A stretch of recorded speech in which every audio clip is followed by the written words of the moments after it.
Glória a Deus. Saúdo a todos com a paz do Senhor. Muito obrigado pela recepção do nosso querido pastor Fagner, sua esposa, a irmã Rossana. Como ele bem disse, a gente já se conhece aí, tem mais de 10 anos e, para a glória de Deus, tenho, sempre que posso, aprendido bastante com esse homem de Deus.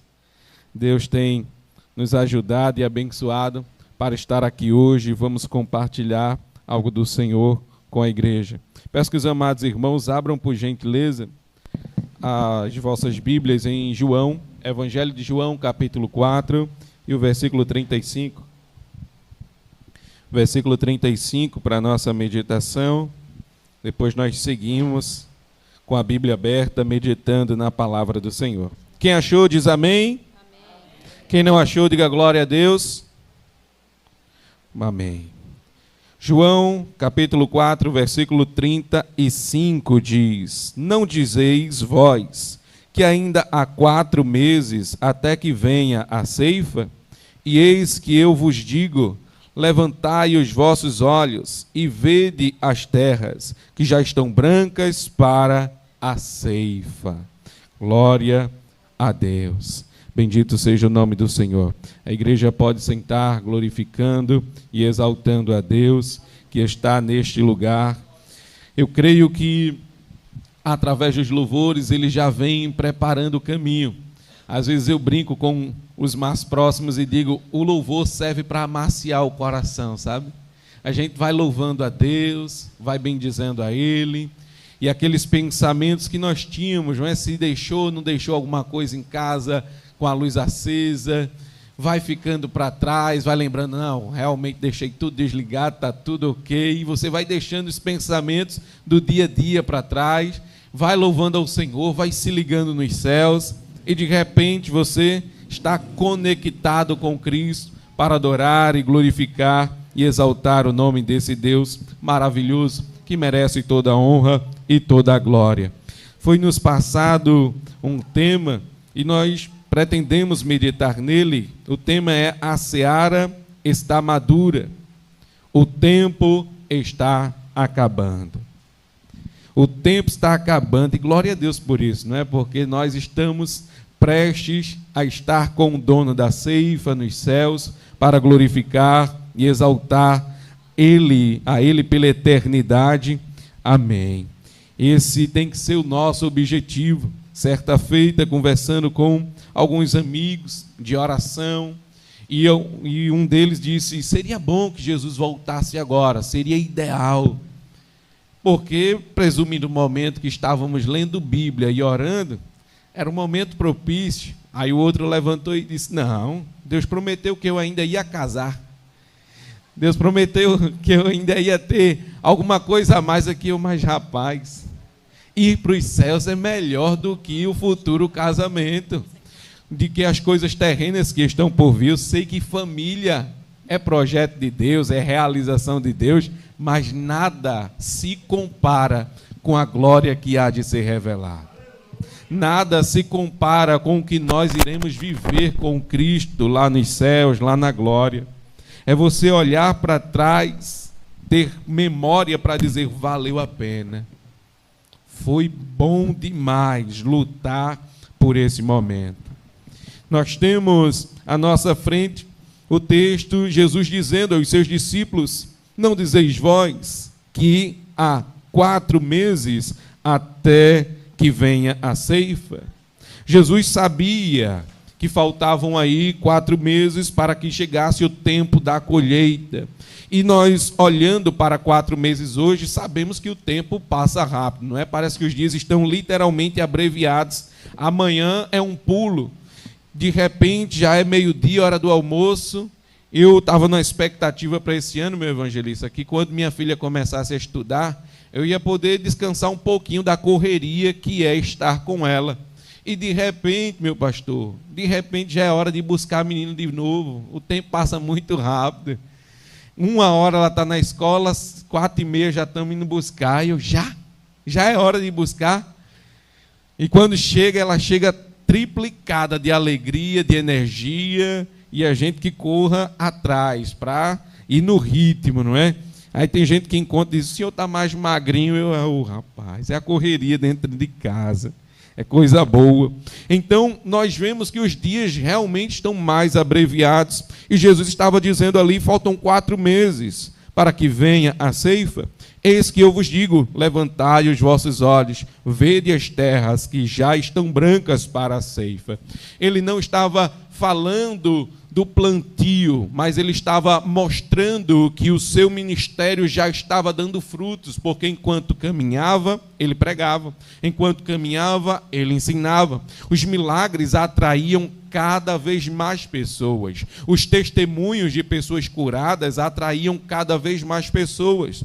E o objetivo não era só receber a cura também.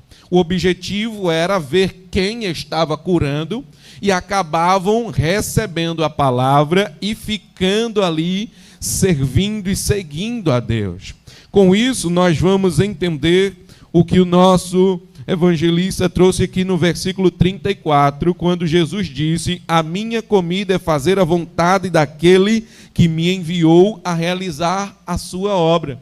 Com isso, nós entendemos que comer é uma necessidade. Nós somos inerentes ao alimento, principalmente os crentes, não é?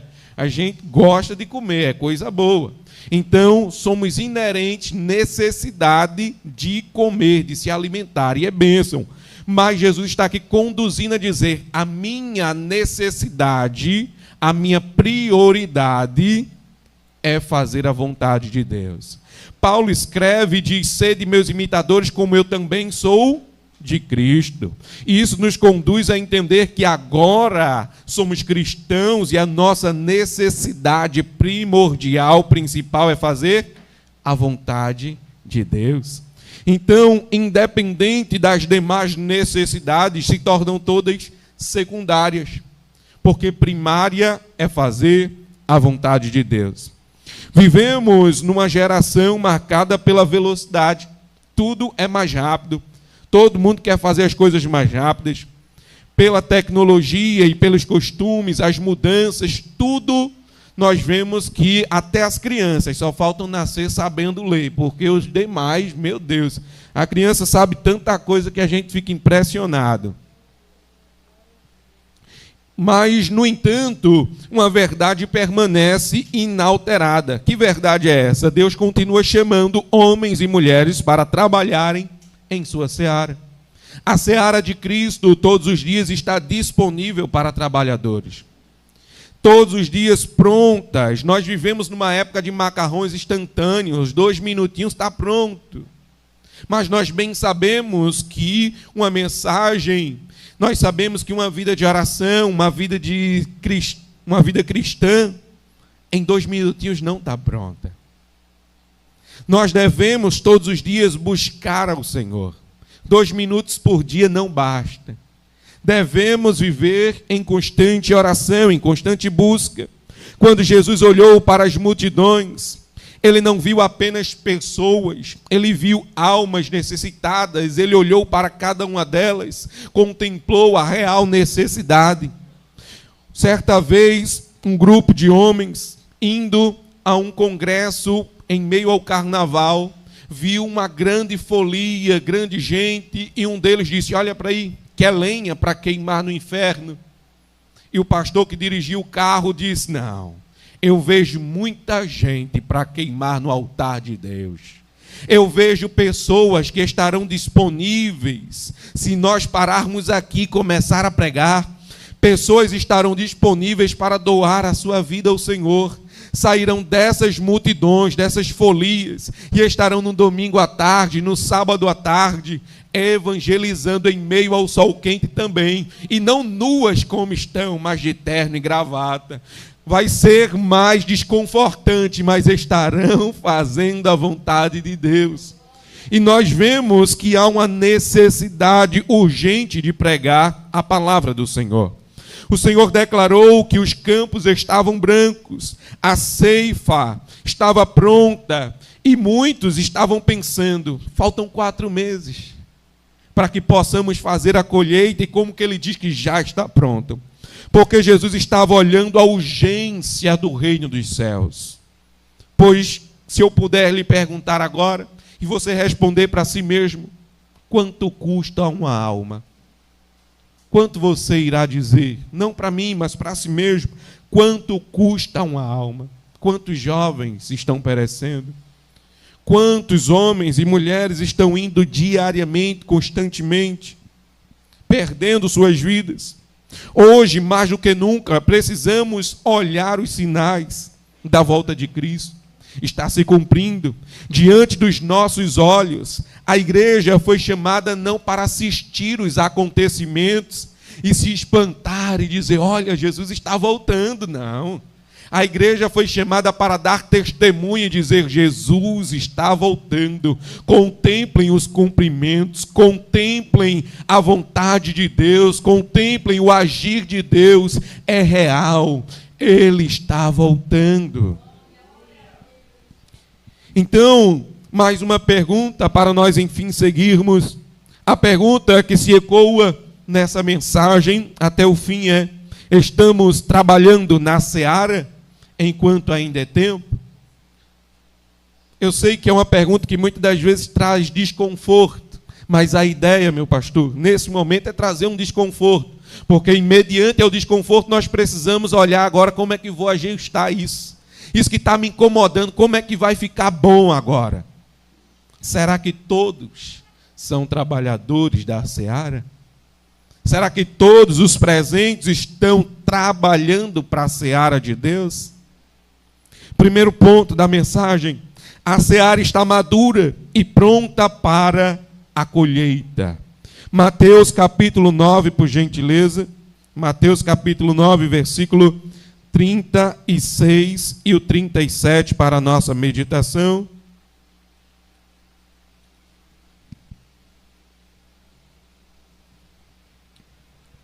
E vendo as multidões, teve grande compaixão delas, porque andavam desgarradas e errantes, como ovelhas, que não têm pastor. Então disse aos seus discípulos: a seara é realmente grande, mas poucos os ceifeiros. Palavras de Jesus. Ele aponta aqui dizendo: e vendo as multidões, teve grande compaixão. Compaixão é sentir a dor do outro. Compaixão é sentir a necessidade, a importância de contribuir em algo para aquela pessoa. Às vezes você passa na rua, num sinal de trânsito, e vê ali mulheres com crianças de colo ainda, pedindo ajuda, seja na chuva, seja no sol, pedindo moedas. E bate uma compaixão pela criança, que não deveria estar ali, mas está no colo da mãe, a mãe pedinte, e ele está no colo. Qual a culpa a criança tem disso? Mas ele está ali, então bate compaixão a criança, pelo bebê que não deveria, mas está ali. Jesus olha para toda a multidão, homem, mulher, idoso, idosa, crianças e jovens, e sente compaixão. Jesus não enxergava apenas pessoas. Jesus estava enxergando almas perdidas, ovelhas que não tinham pastores. As multidões estavam espiritualmente abandonadas. As vidas estavam indo para um lugar que o próprio Deus não queria. Sem direção, sem esperança, sem rumo. O problema não era a falta de pessoas para serem alcançadas porque tinham demais, mas a falta de trabalhadores para cooperar e pregar. E nós devemos entender que não é só pregar de boca, mas em atitudes, estender a mão, ofertar um arroz, um macarrão, dar comida aos que têm fome, sobretudo, amor aos que necessitam. Nós temos esta missão, a missão é nossa. É o que o texto está dizendo. Ovelhas estavam perdidas, sem a devida direção. Ainda hoje existem multidões assim. Nosso pastor estava aqui falando da encruzilhada que alguns cristãos ficaram de ver o jogo ou vinham ao culto. A minha maior preocupação não foi vir ao culto hoje, mas foi obviamente pela segurança de vir. Isabela, minha esposa, veio na garupa dizendo, cuidado aí, ali, aqui. Porque o pessoal estava correndo muito para ver o jogo. Pessoal correndo, e eu tenho sérias dúvidas se estavam correndo para ir ao culto. Embora vimos igrejas abertas, até chegar aqui. Mas nós devemos entender o que é prioridade hoje. O que é prioridade? Nossa responsabilidade só aumenta dia após dia. Porque nós somos conhecedores e conhecedores e conhecedores da verdade. A Bíblia, o manual de vida, está em nossa frente. A nossa responsabilidade duplica. Você tem um filho, uma filha, um neto. Muitas das vezes o avô não tem a responsabilidade para com o neto, mas ele olha e quer ajudar, se sente responsável. Mas a responsabilidade não é mais dele. É do pai, é da mãe, é do filho dele que cuide. Mas ele quer ajudar. Então assim é a nossa responsabilidade. Todos os dias. Ela aumenta. Pregar o Evangelho. Quer seja no silêncio do seu trabalho, mas com suas atitudes glorificar a Deus. Quer seja numa fila de supermercado, onde só tem um caixa para atender todos, e você, ao invés de reclamar juntamente com os demais, dizer, calma, vamos ser atendidos, vai dar certo. Você num posto de saúde, ao invés de criticar a todos e fomentar ou ajudar, contribuir para a raiva mútua dos demais ali. Calma, gente, todos vai ser atendido. O senhor ainda trabalha na UPA? Olha aí. Ele entende o que eu estou dizendo.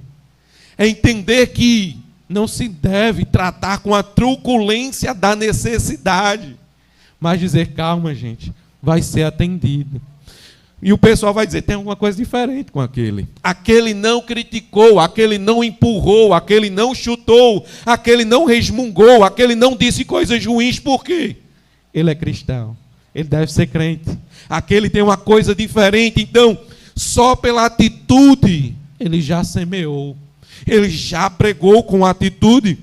Então nós devemos entender que a responsabilidade não é apenas frequentar a igreja, mas participar da colheita diariamente, no caminho para a igreja, no caminho para casa, no caminho para o trabalho, no caminho para a escola, para a faculdade, para o curso, onde estivermos. Segunda referência, 2 Pedro, capítulo 3, versículo 9.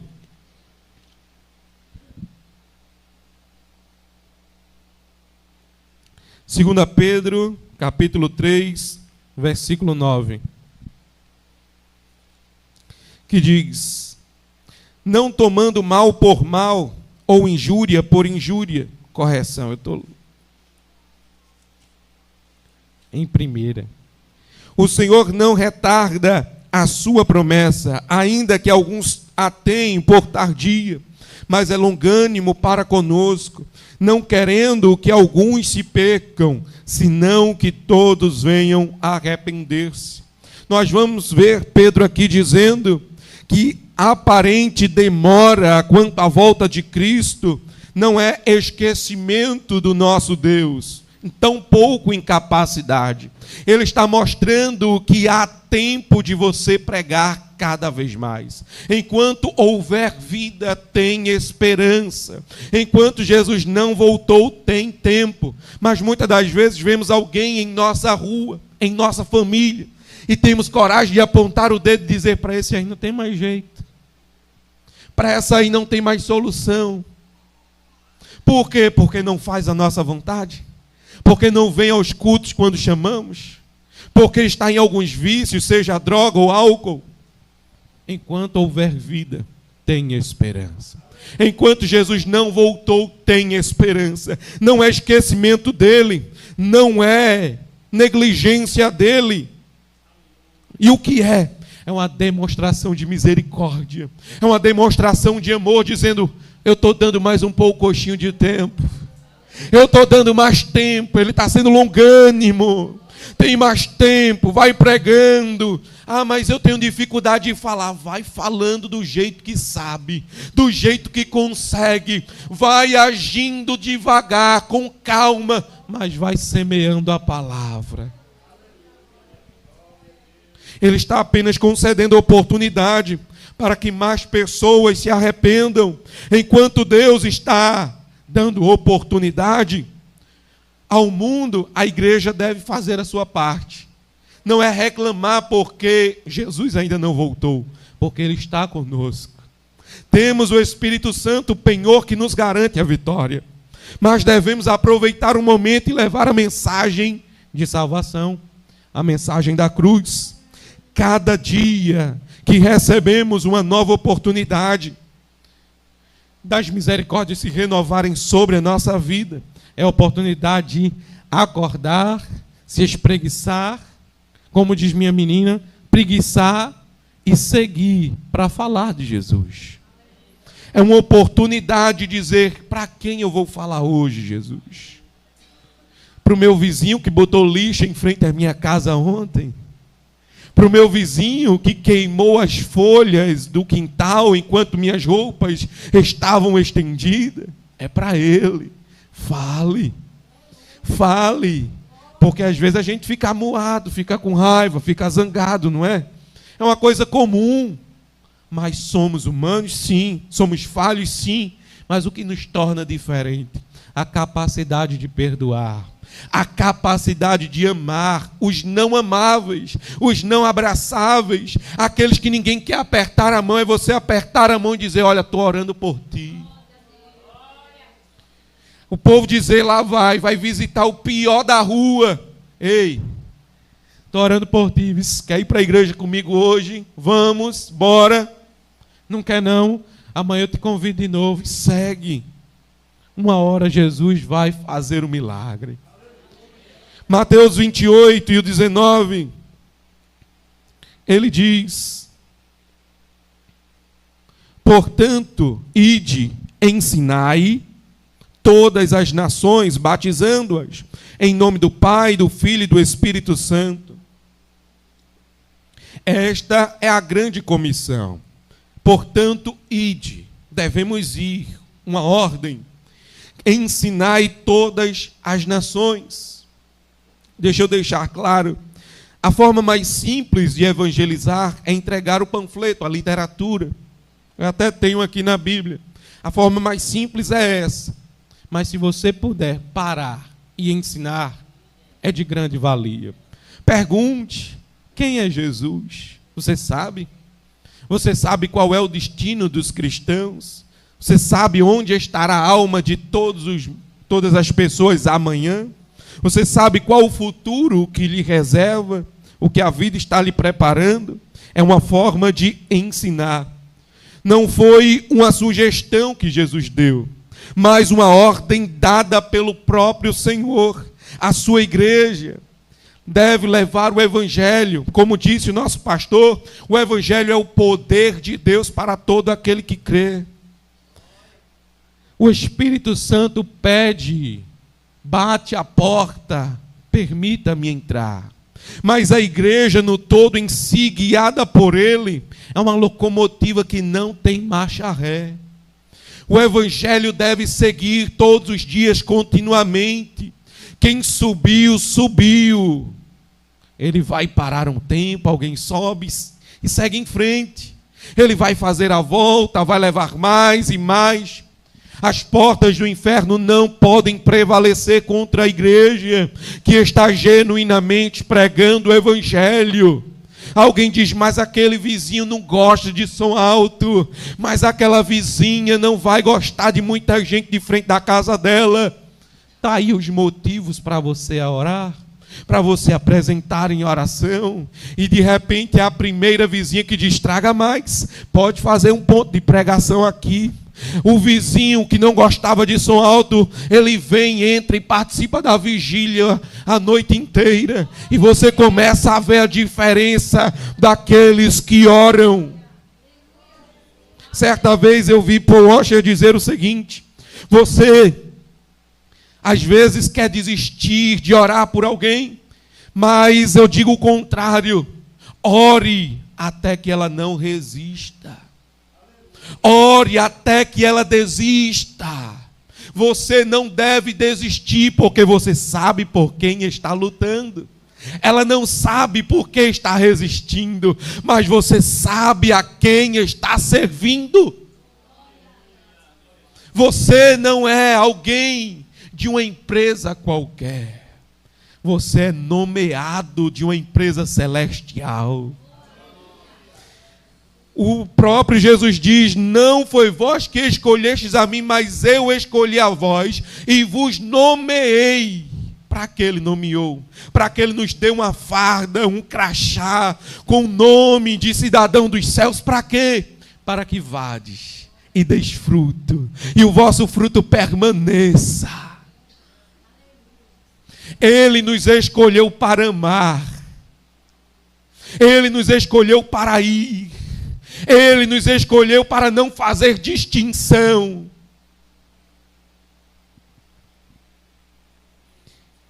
Ele escolheu. Certa vez, evangelizando, alguém disse com truculência a mim: pega esse panfleto e entregue à sua mãe. Mas mamãe já é crente. Mãe já serve a Deus. Agora eu vim entregar à senhora. E é debochado? Não, senhora. Não estou com deboche, não. Eu estou falando de Jesus. E ela continuou com truculência. Eu me apartei, me afastei. E sempre que podíamos, estávamos evangelizando a 2 casas da casa dela.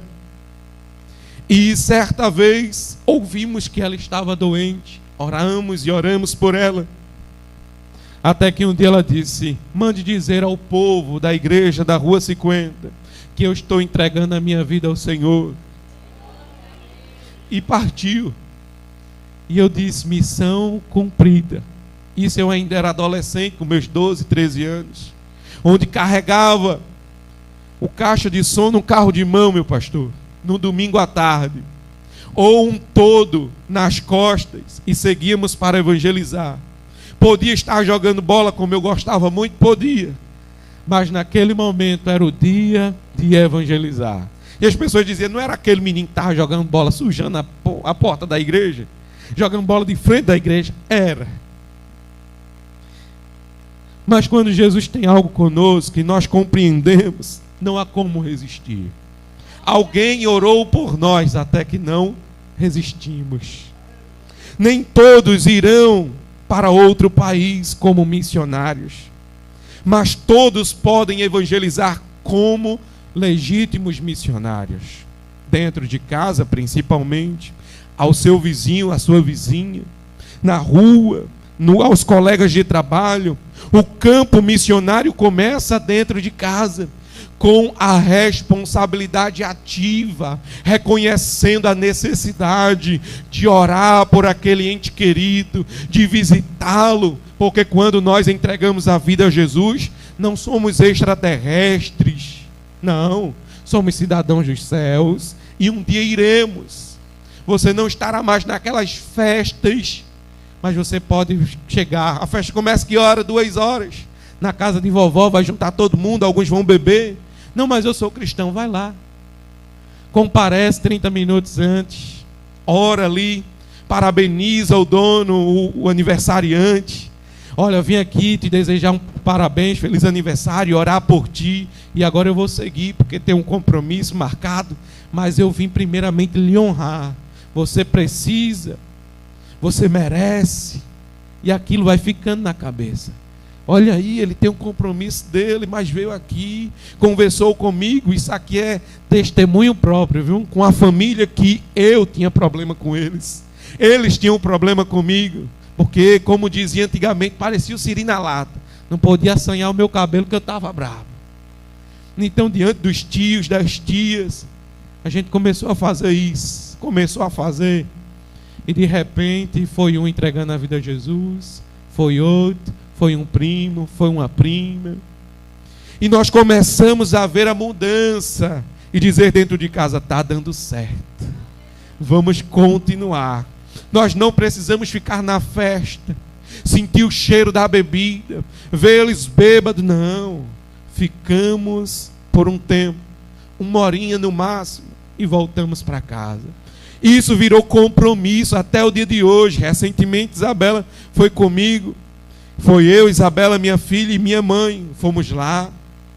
Eu vi meu tio, dei um abraço, falei com ele, deixa eu orar por ti rapidinho. E minha mãe, ou foi ela que tinha dito, não vai ficar pregando para todo mundo não, viu? Fica calmo. Eu não, à parte.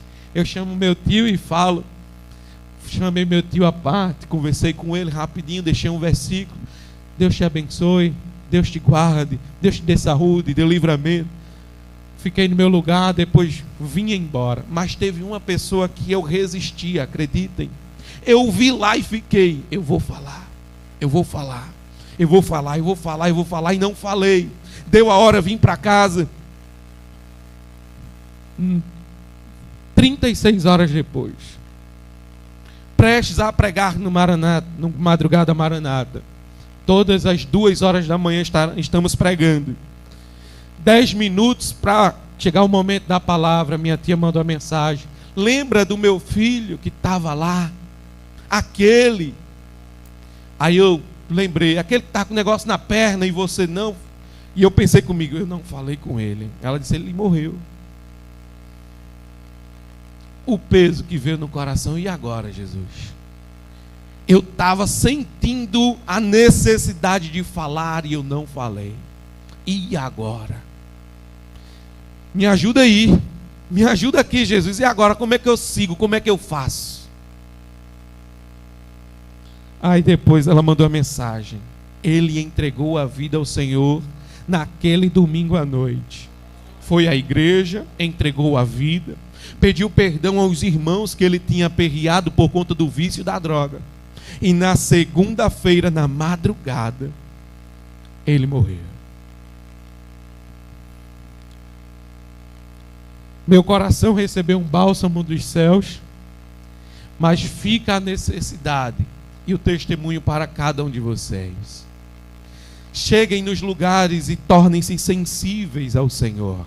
Perguntem a Ele o que eu vim fazer aqui, Jesus. Qual é a missão? Falar para um? Falar para dois? Qual é a necessidade, a importância? Lembrem-se disso. Charles Spurgeon disse, todo cristão ou é um missionário ou é um impostor. Ou nós somos um missionário ou somos impostores.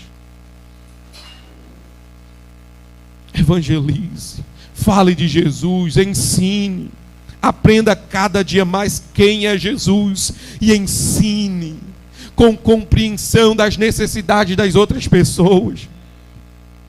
Seja educado, educada, dê um bom dia, uma boa noite, porque tem cristão que diz, não sou cristão, não dou mais bom dia, a paz do Senhor. Calma, dê um bom dia, a paz do Senhor Jesus seja contigo.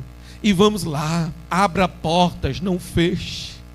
Abra portas, não feche. Segundo ponto da mensagem, o tempo da graça está se aproximando do fim. João capítulo 9, versículo 4. João capítulo 9, versículo 4. Que diz, convém que eu faça as obras daquele que me enviou, enquanto é dia.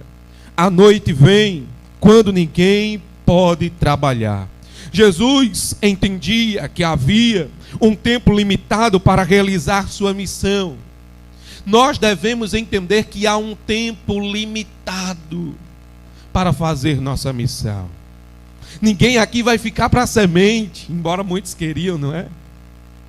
Ninguém aqui vai viver aqui na terra para sempre, um dia estaremos nos céus, e as pessoas em nossa volta não viverão para sempre, lembrem-se disso também. Então a noite vem, aponta para o momento em que as oportunidades se encerrarão, as oportunidades acabarão. Hoje, não devemos adiar aquilo que Deus mandou dizer, aquilo que Deus mandou fazer. Hoje não devemos deixar de orar por aquelas pessoas que estão em nossa volta. Eu tinha um sério problema de memória. As pessoas passavam por mim e diziam, ora por mim. E eu orava, e eu lembrava. Hoje, ora por mim, eu tenho tempo. Vem cá, Senhor Jesus, vem cá, abençoa, livra. Ou eu saio daquele momento até ir para outro lugar orando. Vai lá, Senhor, não sei o que é que Ele quer, o que é que Ele precisa, o que ela precisa. Visita, abençoa. Fiz minha oração, relâmpago. Sim, mas não deixei de cumprir. Não deixe de orar, não deixe de dar suporte. Existem pessoas que podemos alcançar hoje. O mundo diz, não deixe o que você pode fazer hoje para fazer amanhã. Não deixe. Já nós devemos entender, não deixe de evangelizar hoje. Pessoas que podem ser alcançadas hoje. Porque o amanhã não está no nosso controle.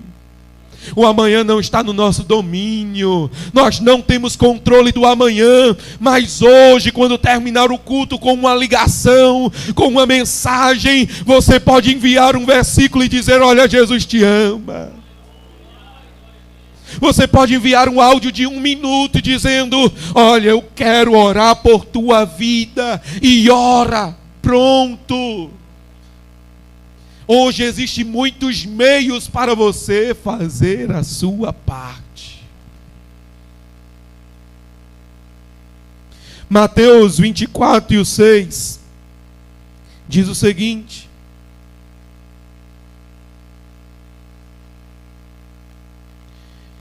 e ouvireis de guerras e rumores de guerras, olhai, não vos assusteis, porque é mistério que isso tudo aconteça, mas ainda não é o fim. Jesus profetizou acontecimentos que caracterizavam os últimos dias. Esses sinais mostram que a palavra de Deus está se cumprindo. O que mais ouvimos nos últimos 2, 3 anos foi o quê? Guerras e rumores de guerras. Nós ouvimos isso. Nós ouvimos, liga o repórter passa meia hora falando de guerras e rumores de guerras. Nós devemos compreender que Jesus profetizou e isso acontece, está acontecendo e acontecerá. Está se cumprindo. Em vez de medo para nós, devemos estar atentos aos sinais e apontar as pessoas e dizer, olha, está se cumprindo. Tem gente que tem a coragem de dizer, faz 2000 anos que Jesus falou que vinha e não veio ainda, por que é que eu vou agora? Aí você vai ter argumento de dizer, veja, contemple a sociedade, filhos contra pais, pais contra filhos, nação contra nação, fomes, pestes. Sobrevivemos o Covid, tem 6 anos. 1000 caíram ao nosso lado, 10.000 à nossa direita, e nós estamos aqui. Isso é cumprimento da palavra de Deus ou não é? Isso é profecia cumprida ou não é? Quantos, se você olhar para trás agora, não se foram amigos íntimos, parentes, irmãos, pais, jovens, crianças, deixaram esta vida? Quantos? A palavra se cumpre diariamente. Disse certa vez o Billy Graham, a Bíblia é o jornal mais atualizado do que o de amanhã. O de amanhã vai ser escrito, vai ser impresso. A Bíblia está em nossas mãos. E nós vemos o cumprimento, a veracidade das palavras. Em vez de medos, os sinais devem produzir em nós vigilância, constância, comprometimento, mas responsabilidade. Em vez de se trancar dentro de casa e dizer, agora é que eu saio, agora é que eu vou. Eu devo dizer, eu devo falar, Jesus me ama, Jesus me salvou, está cumprindo. Ele está voltando. E eu devo falar. Mateus 24 e 7 diz, porquanto se levantar a nação contra a nação, reino contra reino, haverá fomes e pestes, terremotos, em vários lugares. Até no Brasil, que não tinha terremoto, está acontecendo o quê? Terremoto. No Brasil não tinha o quê? Furacão. Está tendo. Misericórdia, meu Deus.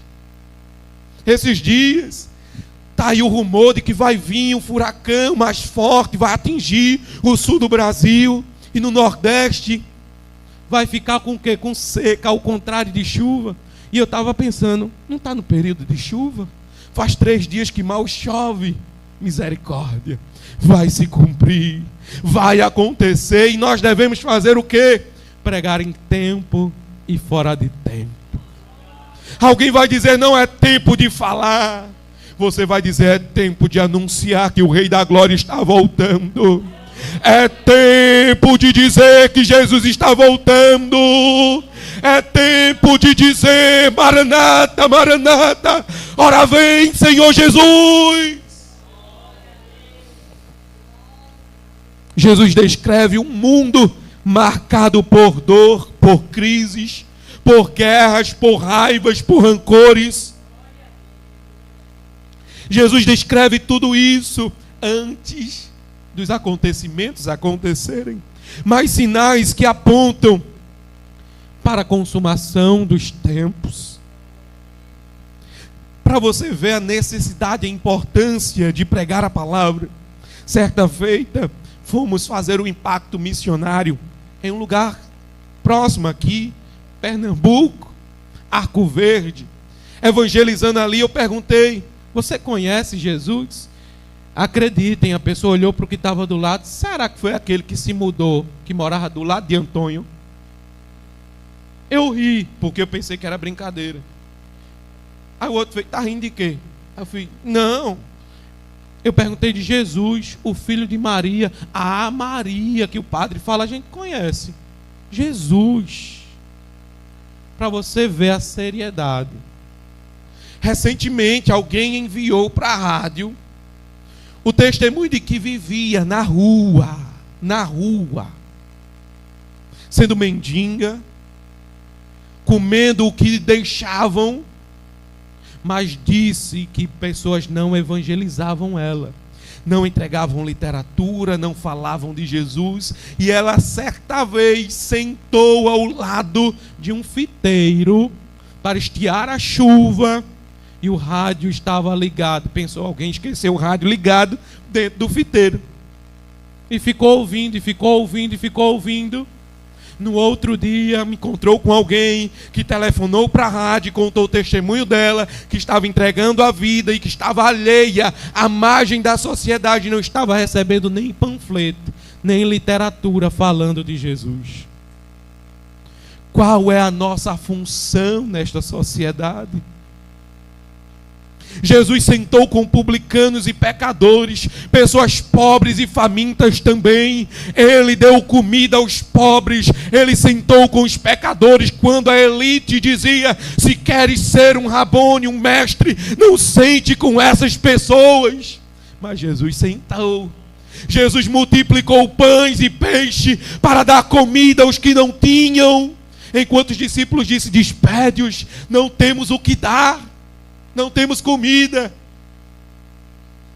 E Jesus multiplicou 5 pães,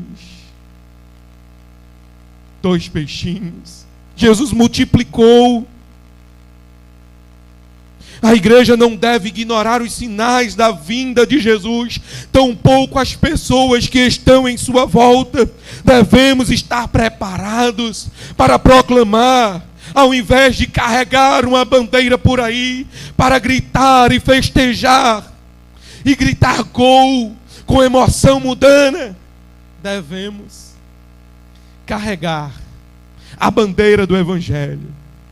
Devemos carregar o estandarte do Evangelho, marchar em direção aos céus, e enquanto está indo dizer, vem comigo, vem comigo, vem comigo, Jesus está voltando, e eu estou indo para o céu, mas venha comigo, eu não quero ir sozinho, venha comigo. Essa deve ser a nossa função. 1 Tessalonicenses, capítulo 5, versículo 2. Porque vós mesmos sabeis muito bem que o dia do Senhor virá como ladrão de noite. A volta de Cristo será repentina, inesperada. para aqueles que não estiverem preparados. Não vai dar tempo de dizer, vai na esquina comprar azeite. Não. Devemos a cada momento reservar o nosso azeite. Vamos entrar agora numa parte que você deve compreender com maturidade, por gentileza. Às vezes a gente vive e vive e vive para a obra. Para a obra, para a obra e para a obra. Devemos olhar para dentro de casa, para a nossa família. Entender que quando chegamos aqui, tem uma torneira dos céus para fornecer o azeite. Mas no seu quarto, no secreto, também tem essa torneira dos céus. Tem gente que passa mais tempo na igreja do que em casa. Olhe para os que estão dentro. Já vimos vários testemunhos de irmãos e irmãs de oração que seus filhos não permaneceram na igreja. Vi recentemente, pelo que eu conheço do meu irmão, amigo e pastor, com ele não, mas com outras pessoas aconteceram, de um pastor via óbito. E o filho que tinha condições de viajar de volta para casa, ele disse, não vou voltar. Por quê? Porque papai não vivia em casa, vivia na igreja, não dava atenção.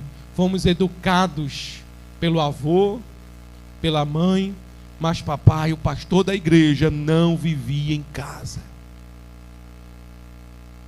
A mãe, dirigentes de oração, também vendo aqueles problemas.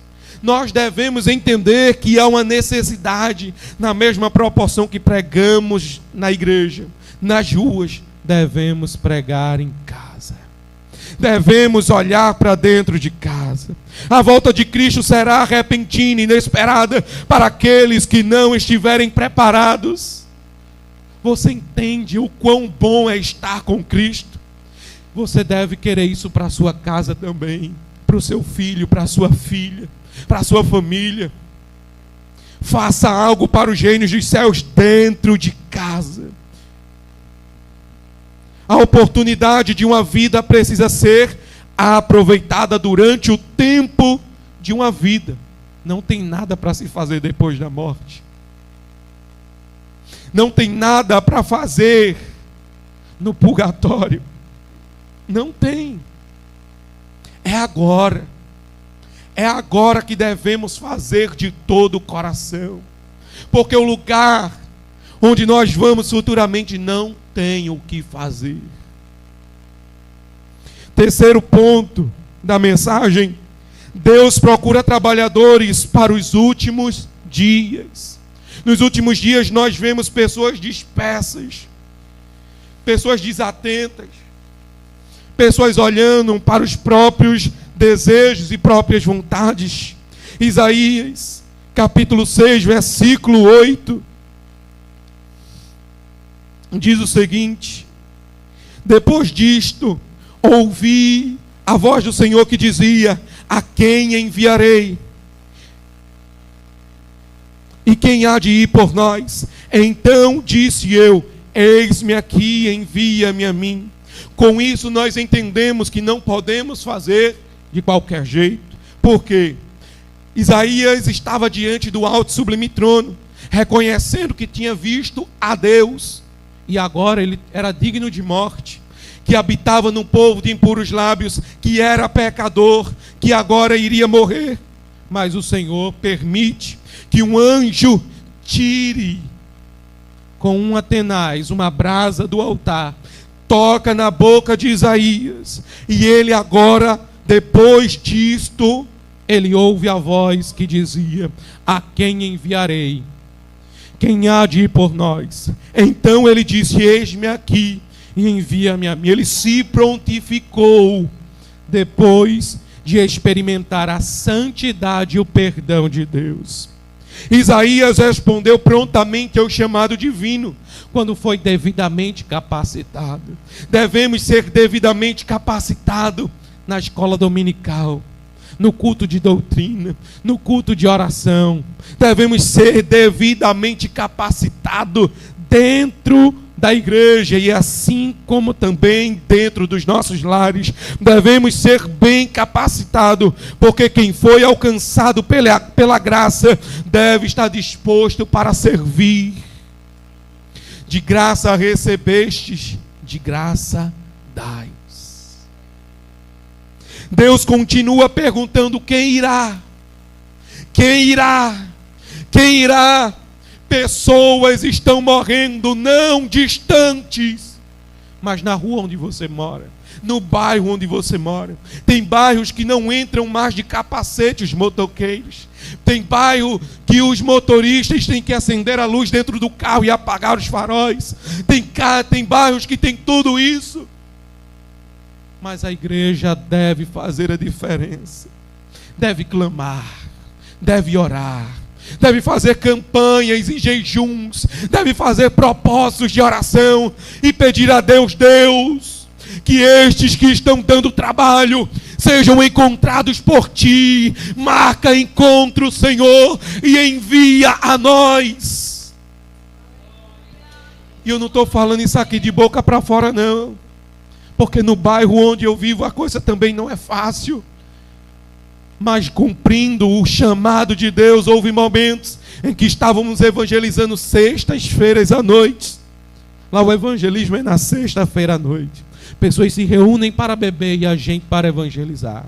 Pessoas se reúnem para fazer farra e a gente para celebrar a vinda de Jesus que está vindo. E houve momentos de descer em ruas escuras, que irmãos disseram: eu não vou aí não, Gabriel, está muito escuro. Quem tem coragem de ir? Mais um e outro disse: eu vou contigo. E descemos, encontramos ali umas 7 pessoas. 7 pessoas se drogando. E eu comecei a dar boa noite, a falar de Jesus, até que um disse: oxe, eu sei quem é ele, é Gabriel. Aí o outro: de onde? O filho do jornaleiro, que jogava bola ali, que fazia isso e aquilo. Está vendo você? Que Jesus salva, que Jesus liberta, que Jesus transforma. E um ou outro querendo dizer: ele fazia isso, ele brigava por causa disso. Não, pense agora na mudança, pense agora na transformação.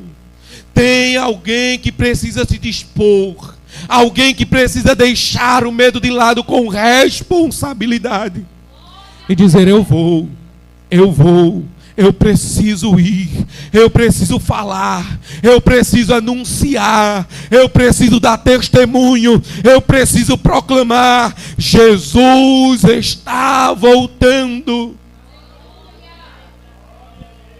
Quem foi alcançado por Jesus é semelhante a uma criança pequena que recebe o presente do pai, e todo visitante que chega ela mostra: olha o que meu pai me deu, olha o carrinho, olha a boneca, foi meu pai que me deu. Vai para qualquer lugar, quer mostrar o sapato que o pai deu, a roupa que o pai deu, foi meu pai que me deu, deixa eu mostrar, deixa eu levar. Devemos ser assim, devemos ser semelhante a uma criança também em mostrar o presente que o pai lhe deu.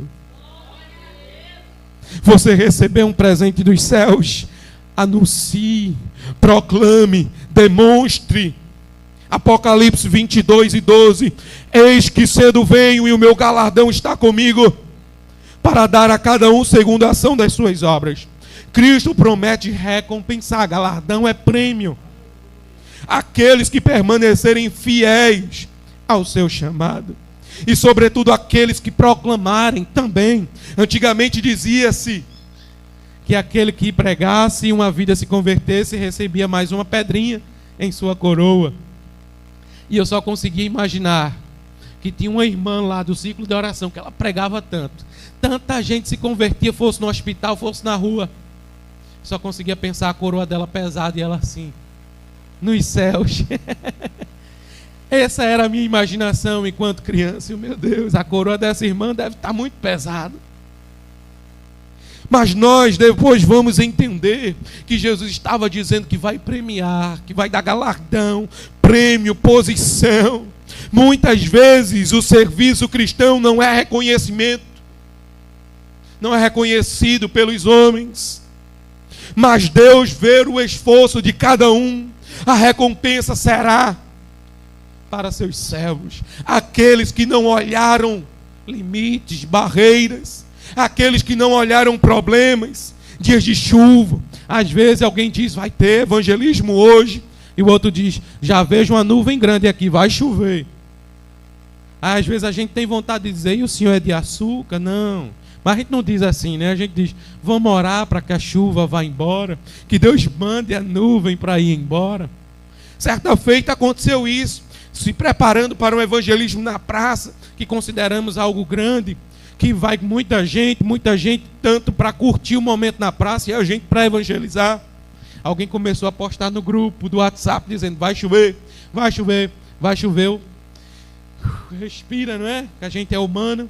Peguei o grupo e disse, gente, vamos fazer o seguinte, vamos todo mundo orar para que não chova, e enquanto a gente ora, vamos passando suas roupas, tomando seus banhos, vamos se arrumando e vamos evangelizar, porque isso é um sinal de fé. Fé é o firme fundamento das coisas que não se veem, mas que se esperam. Não adianta você pedir chuva e ir para a rua sem guarda-chuva. Não adianta você pedir que o tempo passe e as nuvens negras vão embora e você não se preparar para ir ao culto. Então se prepare pedindo e clamando, porque Deus dará a vitória.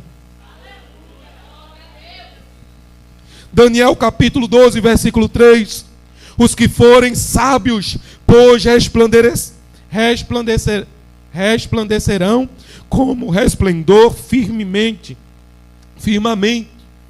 E os que muitos ensinam justiça, refugirão como as estrelas, sempre e eternamente. Daniel destaca honra eterna, reservada àqueles que conduzem pessoas a justiça de Deus, a honra. Deus honra aqueles que, mediante a caminhada, mesmo na dor, convidam pessoas para a justiça de Deus. Deus recompensa aqueles que também na alegria convidam pessoas para o reino dos céus. Muitas das vezes nós pensamos em nós, eu estou com dor de cabeça, eu estou cansado, eu estou fadigado, eu não vou hoje.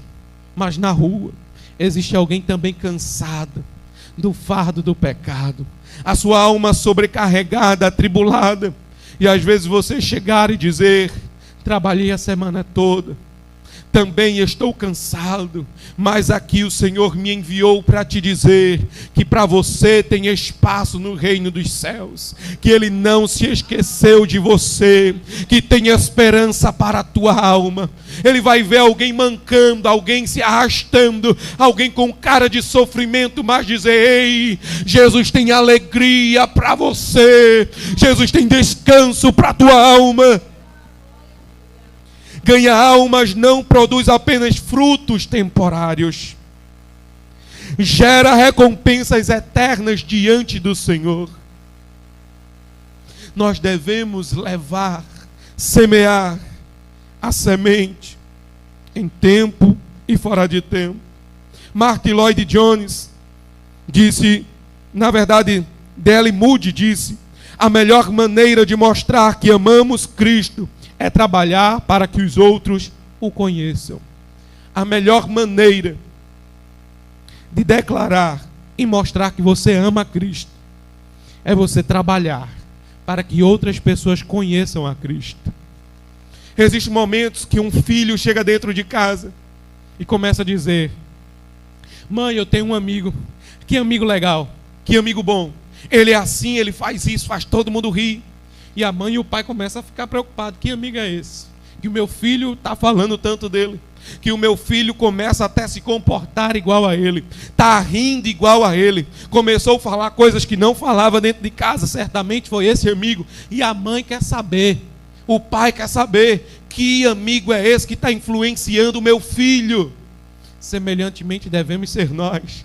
Onde quer que estejamos, olha, existe um Deus que é amigo, existe um Deus que me ama. Eu pequei, mas Ele me perdoou. Existe um Deus que diante do meu pecado, Ele não me jogou fora, Ele se aproximou de mim, Ele me abraçou, Ele perdoou os meus pecados e disse a mim que tem esperança, e disse a mim que tem mudança, e disse a mim que tem um lugar reservado para mim. Devemos andar e dizer: tenho um amigo fiel, chamado Jesus Cristo justo, tenho um amigo de todas as horas. O Salmo 46 e o verso 1 apresenta o Deus de todas as horas, socorro bem presente na angústia, na tribulação, socorro bem presente. Esse é o amigo que você deve apresentar. Olha, eu não posso resolver o teu problema, mas tem um que pode. Eu não posso te dar vitória, mas tem um que pode. Eu não posso te curar, mas tem um que tem o bálsamo. Tem um que tem o lenitivo. Tem um que é o médico dos médicos, e este é meu amigo. Ele conversa comigo na madrugada. Eu leio a Bíblia em voz alta e leio e escuto facilmente a voz deste Deus. Para concluir, a seara está madura, os campos estão brancos, as almas continuam sedentas, e nós devemos levar água aos que têm sede, pão aos que têm fome. Devemos semear a palavra do Senhor. Não me lembro quem foi, mas alguém disse certa vez: pregar o evangelho é um mendigo com um pedaço de pão repartindo a outro, dizendo: pouco que eu tenho, também reparto contigo. Entenda isso. Você tem sua necessidade, e as vidas também têm. Que a nossa necessidade seja como semelhante à comida e à bebida que é para o nosso corpo. Levar a palavra do Senhor. Levar. Que o teu coração possa arder com esta palavra, com o chamado de Jesus para a tua alma, para levar pessoas ao Senhor Jesus. Que Deus abençoe a todos em nome de Jesus, meu Pai.